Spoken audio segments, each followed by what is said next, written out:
사람이 등불을 켜서 말 아래에 두지 아니하고 등경 위에 두나니 이러므로 집안 모든 사람에게 비치느니라. 이같이 너희 빛이 사람 앞에 비치게 하여 그들로 너희 착한 행실을 보고 하늘에 계신 너희 아버지께 영광을 돌리게 하라. 한 장 더 보시겠습니다.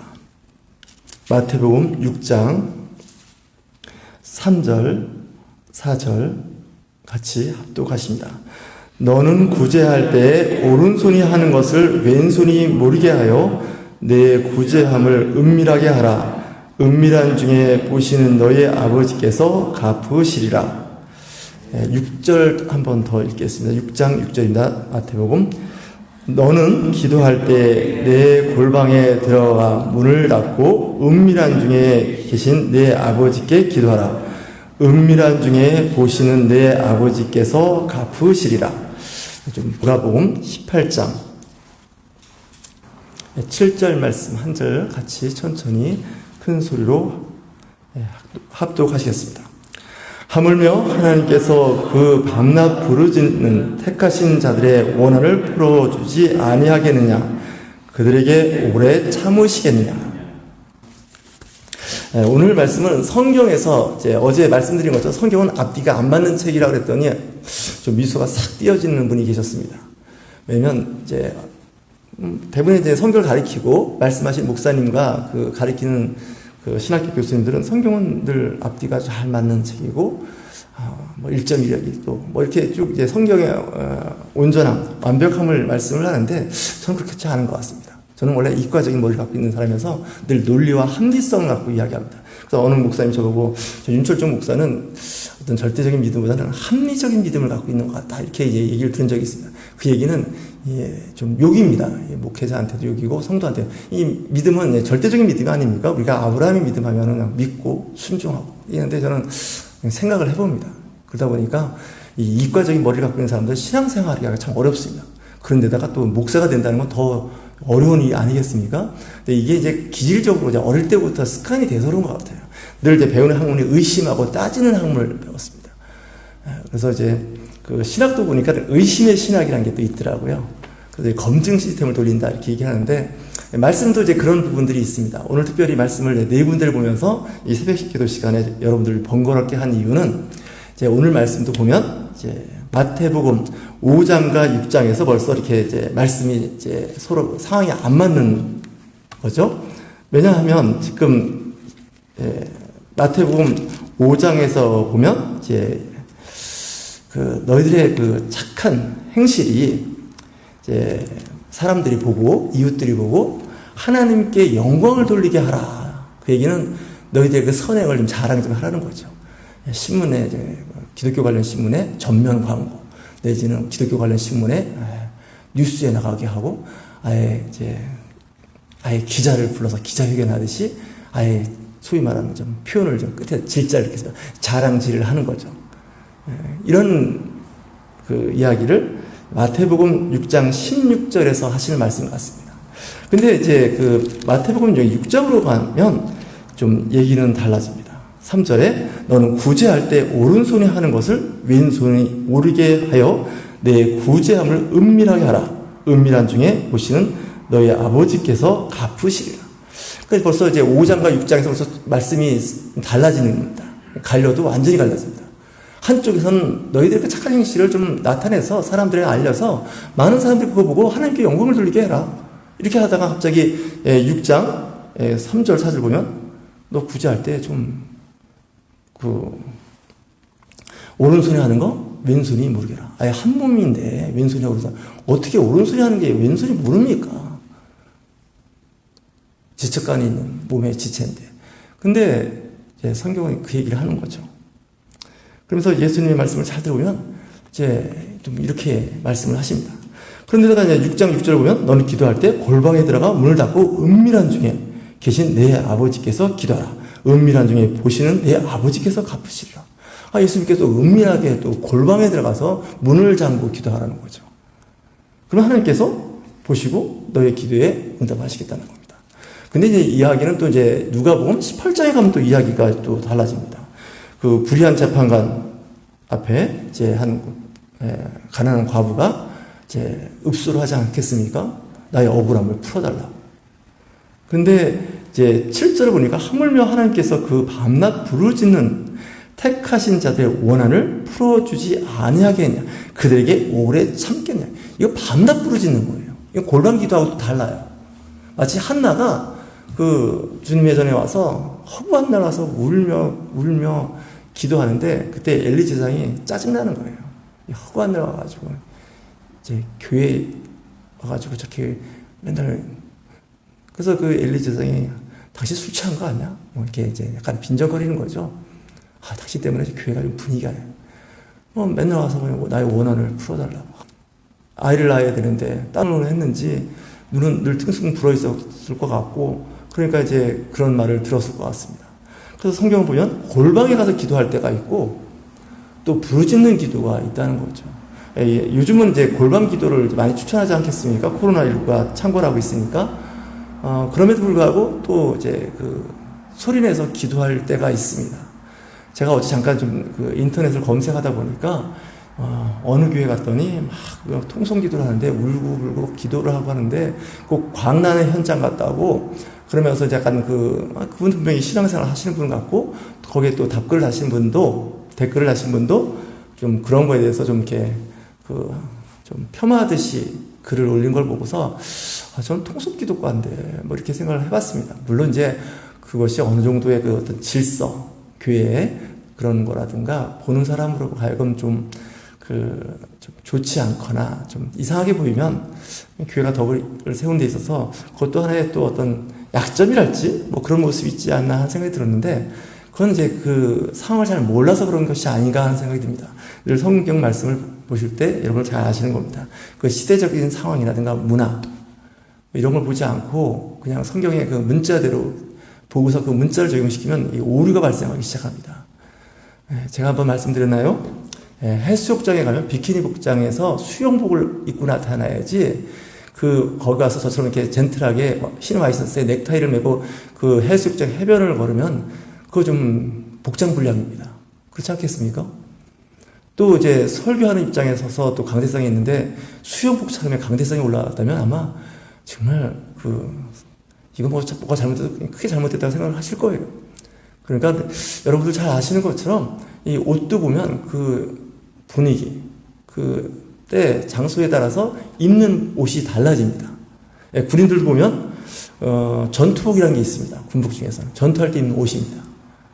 전투에 편리한 복장이 있는가 하면 또 군도 어떤 예식이 있습니다. 뭐 인관식을 한다든지 뭐 이취임식을 할 때는 다들 정장을 입고 현장에서 이제 군복을 입고 나타납니다. 대부분 정장복은 멋있죠.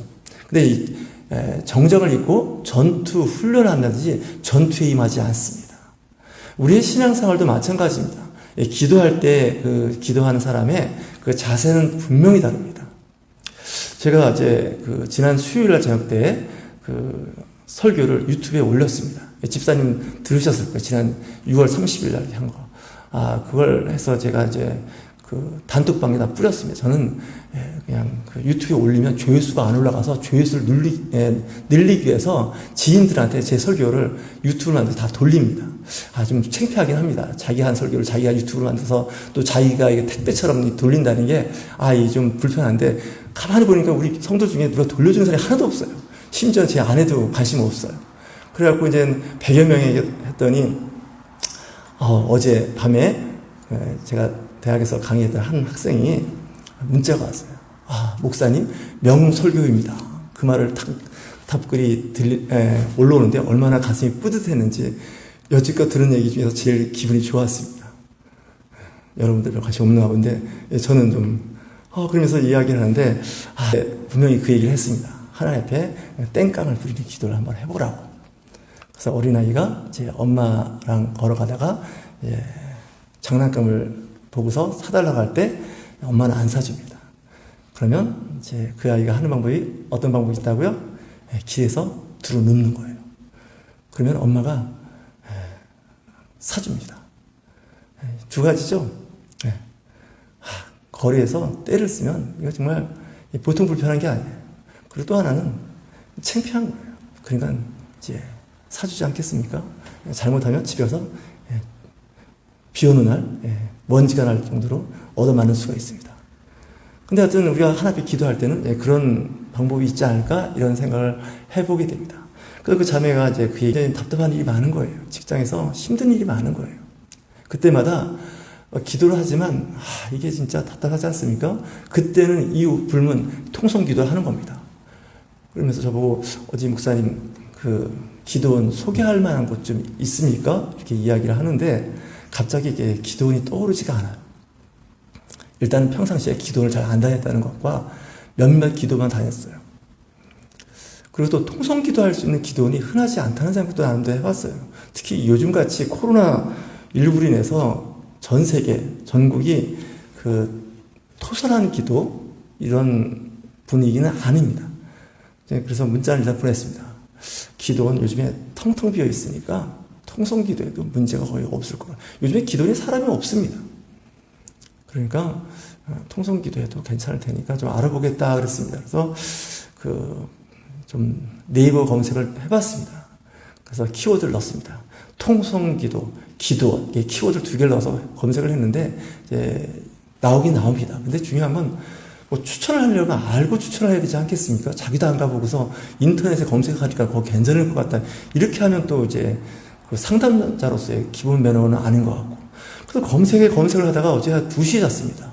가만히 보니까 또 아침에 새벽기도 당번 아니겠습니까? 큰일 난 겁니다. 아침에 정말 너무 힘들다 하면서 제보고 제안을 보고 당신이 운전 좀 하라고. 내가 아무래도 너무 잘 못 잔 것 같다고. 오늘 또 아침부터 저녁 때까지 좀 갈 곳이 있고 할 일이 있는데. 근데 중요한 건 이 기도원이 문제인 거예요. 어디 기도원에 가서 이렇게 통성 기도를 할까? 근데 통성 기도를 하면서 하나님 앞에 막 땡깡을 쓰고 막 떼쓰는 기도를 하려면요, 일반 제도권에 있는 그 교회 기도원이나 이런 데서는 곤란합니다. 거기는 이미 벌써 어느 정도의 그 규모가 있고 사람들이 어느 정도 있지 않겠습니까? 아무리 코로나라 하더라도 그런 데서 막 그냥 울고 막 소리를 고래고래 지르면서 막 떼굴떼굴 굴러가서 기도하려면 거기서도 괜히 또 실성한 사람 취급받고 그러니까 좀 그런 기도가 필요하지 않을까? 장소가? 그래서 기도굴이라는 게 또 있습니다. 어느 정도 규모가 있는 그런 기도굴에 들어가서 기도를 하는 방법이 있는데 여튼 뭐 이렇게 저렇게 좀 생각을 해봤습니다. 그래서 저희가 요즘에 좀 다녀봅니다. 낮에 시간이 될 때 좀 이렇게 다녀보면서 기도원을 좀 다녀봅니다. 좀 기도할 수 있는 공간이 어디가 좀 없을까? 기도도 잘 되는 곳이 있고 안 되는 곳이 있는 것 같습니다. 그것도 뭐 징크스는 아닌데 좀 그런 게 있어서 좀 이렇게 여러 가지 환경을 좀 보는 편입니다. 그래서 좀 본인도 이제 기도할 수 있는 공간 그리고 추천할 수 있는 기도원이 있으면 좋겠다라는 생각이 듭니다. 물론 기도원에 가서 골방 같은 곳에 가서 조용히 기도할 수도 있고요. 소리 내서 기도할 때가 있습니다. 근데 이제 이거인 것 같습니다. 원한이 있고 정말 답답한 일이 있으면 토설 기도를 해야 됩니다. 저는 그렇게 합니다. 토설 기도, 통성 기도에 좋은 점이 몇 가지 있습니다. 첫 번째는 통성 기도를 하고 나면요, 졸음이 안 생긴다는 거예요. 소리 내서 기도하면요, 안 졸립니다.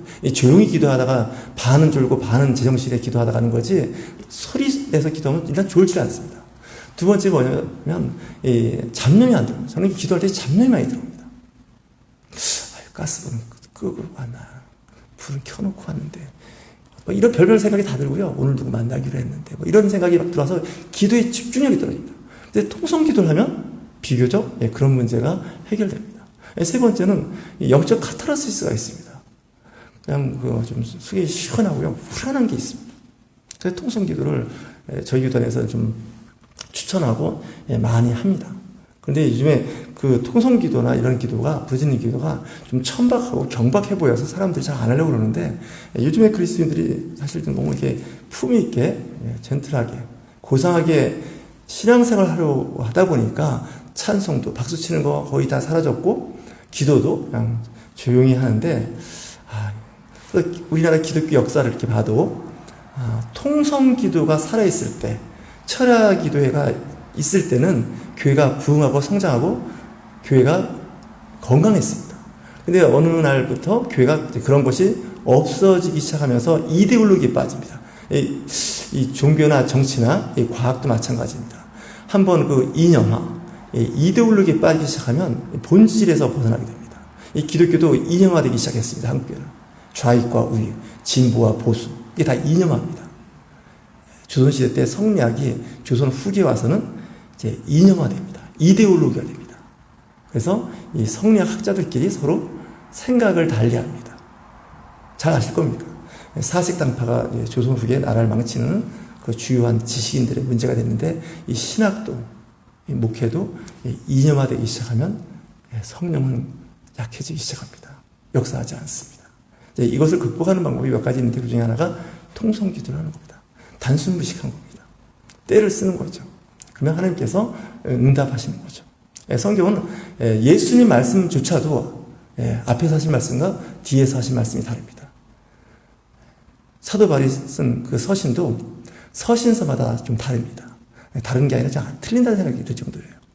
고린도전서만 해도 앞에서 쓰는 편지와 뒤에서 쓴 편지가 감정이 그냥 뒤집어집니다. 바뀝니다. 저는 늘 성경을 보면 그냥 그런 것만 보여갖고 잘 은혜가 안 되는데. 여하튼 간에 이제 그렇습니다. 여러분들 그래서 성경을 볼 때 이 말씀이 분명히 있습니다. 하지만 그 말씀은 그 상황에 맞는 말씀입니다. 근데 또 이 말씀은 다른 상황에서 맞을 수 있는 말씀입니다. 천편일률로 획일화시키면 좀 문제가 된다고 저는 생각을 하는 사람입니다. 이것도 또 얘기하면 또 이데올로기가 되어갖고 이념화될 수 있는 말씀이긴 하지만 여러분들 지혜가 필요합니다. 근데 기도는 분명히 하셔야 되는데 정말 힘들고 어렵고 절벽 같은 상황에서는 통성기도를 하는 수밖에 없습니다. 근데 보통 때는 또 골방에서 조용히 기도할 때가 있습니다. 늘 통성기도하는 것도 아니고 늘 골방기도하는 것도 아닌 것 같습니다. 왜냐하고요, 우리 인생의 삶이 그렇게 평탄하게 잘 순탄하게 가지 않습니다. 정말 절박한 사람한테 방법이 없습니다.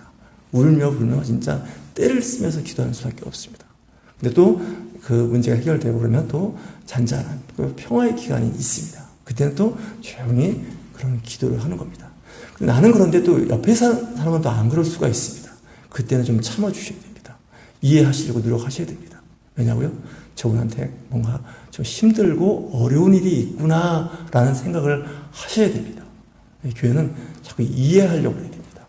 그리고 용서하고 관용하고 사랑으로 그걸 포용하지 않으면 문제가 심각해집니다. 항상 사람들은 자기 기준입니다. 신앙도 자기 기준입니다. 말씀도 자기 기준입니다. 저는 성경에 그 형광펜을 그어가면서 책을 보는데 저도 나름대로 한번 분석해 볼 때가 있습니다. 주로 어떤 구절에 형광펜을 긋는 일을 했는지 보면 가만 보면 자기가 좋아하는 말씀, 로고스인지 레마인지는 알 수 없지만 그렇게 긋는 겁니다. 그래서 여러분들 성경책 가져와 보세요. 언더라인 그런 것 좀 봅시다. 이렇게 하면 다 상황이 다 달라요. 그러니까 왜 나는 이쪽의 말씀이 좋은데 당신은 왜 그쪽 말씀이 좋습니까? 그건 그 사람의 상황이에요. 그분의 컨텍스트가 그러니까 그렇게 하셔야 됩니다. 근데 사람은 자꾸 자기 중심이죠. 부부지간에도 왜 싸우냐? 자기 중심인 거예요. 내가 보는 말씀, 내가 성경을 이해하는 말씀과 배우자가 보는 말씀이 같으면 좋은데 그럴 리가 없습니다. 신앙 공동체 안에서도 그렇습니다. 그러다 보니까 선교회가 만들어집니다. 선교회는 비교적 목적과 뜻이 같은 사람들끼리 모이지 않겠습니까?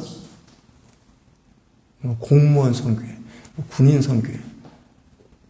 내비게이터 잘 아시겠지만 그 항해사들이 배를 타는 사람들끼리 모여서 예배드리고 말씀 공부하는 것이 그 내비게이터 아닙니까?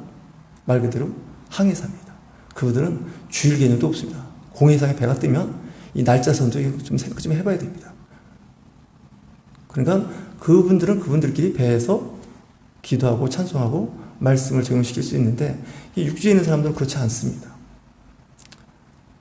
근데 우리가 이제 목회를 하거나 신앙생활 할 때 보편적인 교회를 다닙니다. 특별한 교회가 아닙니다. 그러다 보니까 다양한 사람들이 모이고 다양한 목회와 다양한 신앙생활을 하는 사람들이 있습니다.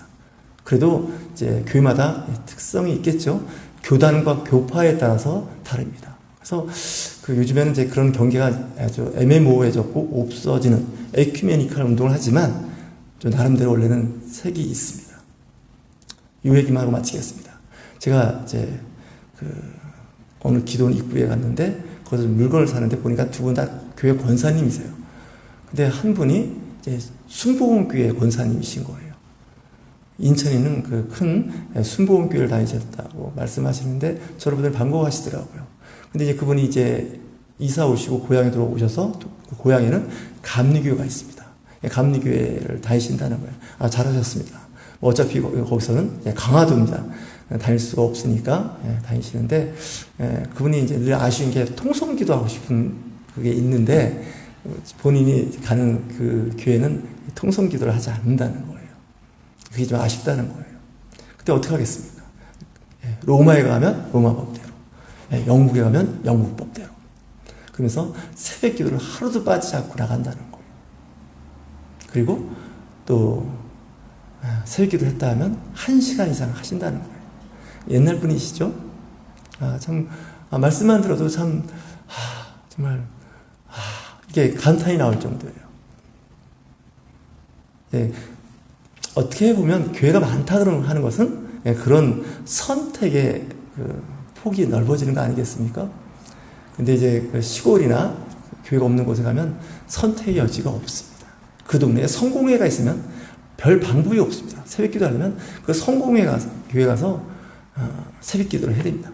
근데 이 개신교에서 또 성공회를 보면 천주교인지 개신교인지 구분이 잘 안 되는 그런 분위기 아니겠습니까? 근데 처해져 있는 환경이 그렇습니다. 그래서 외국에 있는 교회들은 대부분 연합교회 성격을 갖고 있죠. 교단과 교파를 초월해서. 왜냐하면 거기는 다양한 교단과 교파의 사람들이 모여서 기도하고 찬송하고 예배하는 곳이라서 그렇습니다. 제 아내가 저랑 오면서 분명히 얘기했습니다. 제발 새벽 기도 말씀 좀 짧게 하라고.